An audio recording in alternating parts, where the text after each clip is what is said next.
Xhieda xokkanti mill-qorti, konferma tal-politiku li qed ikun implikat fl-assassinju. Dan kif l-eks ministru u eks deputat mexxej tal-Partit Laburista Chris Cardona iltaqa' ma' Alfred De Giorgio, wieħed mill-persuni akkużati bl-assassinju tal-ġurnalista Daphne Caruana Galizia, u għaddilu informazzjoni dwar fejn kienet tkun il-ġurnalista. Cardona kien jaf bil-pjan tal-qtil u l-irġiel tħallsu 150,000 euro biex joqtluha. Hekk xed taħt ġurament Vince Muscat magħruf bħala l-Koħħu meta xed fil-qorti kontra l-aħwa De Giorgio. Muscat xed li flaqa f'Kastilja Cardona qal lil De Giorgio li kellu kuntatt ma' avukat ta' profil oli li minnaħa tiegħu kien ikun f'kuntatt għall-informazzjoni mal-eks assistent kummissarju tal-Pulizija Silvio Valletta. Ġimagħtejn qabel is-16 Ottubru tal-2017, l-aħwa De Giorgio kkunsidraw li joqtlu lil Daphne Caruana Galizia qrib lukanda fil-Furjana, tant li kienu qed jippjanaw kif se jqedu l-bomba fil-vettura tagħha. Iżda Muscat qalilhom li kien qed jibża li ma tmurx lura d-dar waħedha. Madankollu Alfred u George qalulu li lat kellu jsir xorta, ikun hemm min ikun hemm magħha fil-karozza.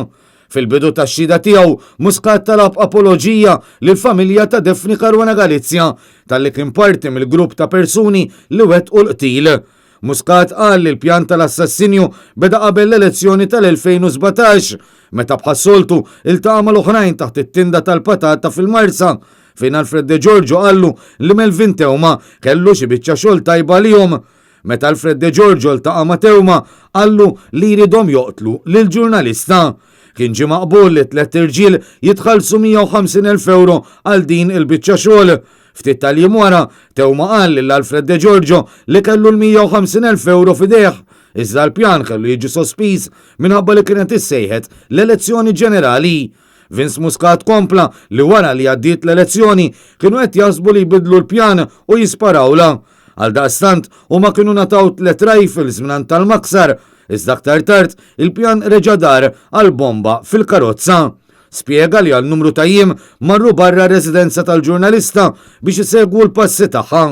Sa dan it-tant lejlet l-assassinju, l-avukat David Gatt allegatament żar it-tinda tal-patata u beda jagħmel sinjal bis-subal kbir.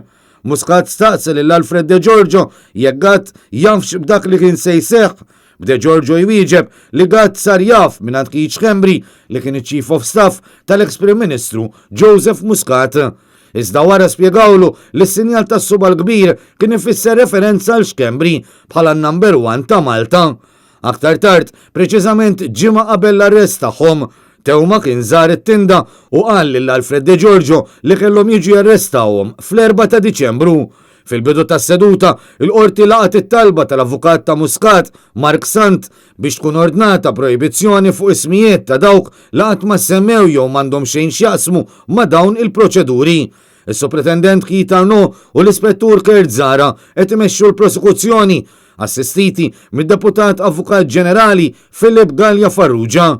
L-avukati Jason Azzopardi u Therese Komodini Kakija qed jidhru bħala parti ċivile għal familja Caruana Galizia. L-avukat William Kuxkiri qed jidher għall-aħwa De Giorgio.